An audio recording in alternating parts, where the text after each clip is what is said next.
আলাইকুম, Sabina cooking house and ব্লগে স্বাগতম। আশা করি আল্লাহর রহমতে সকলে ভালো আছে। আজকে আমি কিভাবে আমরা দিয়ে পুঁটি মাছের ঝোল তৈরি করলাম তা আপনাদের সাথে রেসিপিটা শেয়ার করব এবং মজাদার একটা সুস্বাদু রেসিপি। চলেন সবাই দেখে নেই কীভাবে এই টক রেসিপিটি তৈরি করা হয়। ছোট পুঁটি মাছের টক আমরা দিয়ে মজাদার একটি রেসিপি আপনাদের সাথে শেয়ার করব। চলেন সবাই দেখে নেন। আমি ছোটো সাইজের পুঁটি মাছ নিয়েছি কুটে এবং পরিষ্কার করে। আমি 3 পিস আমরা নিয়েছি। এই 3 পিস আমরা দিয়ে পুঁটি মাছের টক তৈরি করে মজাদার রেসিপি যখন সময় দেখে নেব। এদিকে আমার কড়াই গরম হয়ে চলে আসছে। এবার আমি তেল দিয়ে দেবো।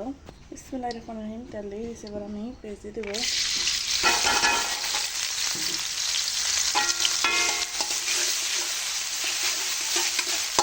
একটু মজাদার একটা রেসিপি।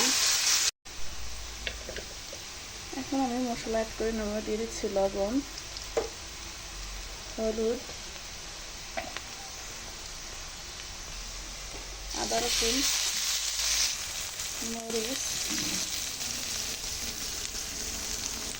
ধনিয়া। এবার আমি দিয়ে দেবো পানি মশলাটা ভালো করে কষানোর জন্য।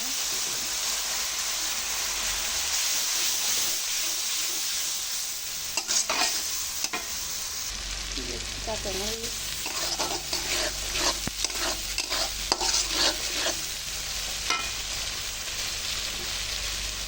এবার আমি দিয়ে দিচ্ছি আমরা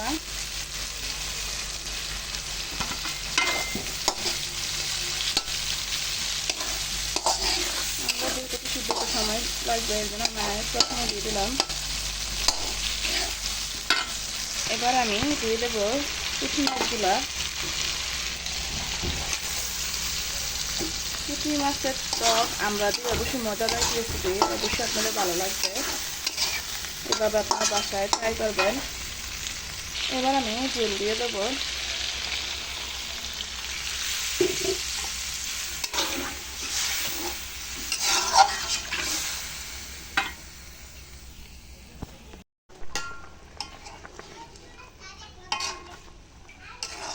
অবশ্যই টক তরকারির মধ্যে অবশ্যই একটু ঝোল থাকবে। এবার আমি দিয়ে দেবো ধনিয়া পাতা।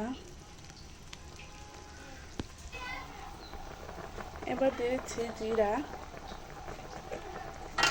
আর আমি এভাবে আর 5 মিনিট জাল করে নেব। তাহলে অবশ্যই আমরা টক তৈরি হয়ে যাবে। আলহামদুলিল্লাহ, আমরা দিয়ে পুঁটি মাছ আমার টকটা রান্না শেষ। এবার আমি চুলাটা অফ করে নেব। আলহামদুলিল্লাহ, যদি আপনাদের রেসিপিটি ভালো লাগে তো অবশ্যই আমার পাশে থাকবেন আর এভাবেই চেষ্টা করবেন আমরা দিয়ে রেসিপিটি তৈরি করার জন্য। অবশ্যই খেতে খুব সুস্বাদু মজাদার একটি রেসিপি। আর অবশ্যই ভালো লাগে তো অবশ্যই আমার পাশে থাকবেন। সকলের জন্য দোয়া রইল। ফি আমানিল্লাহ। আল্লাহ হাফেজ।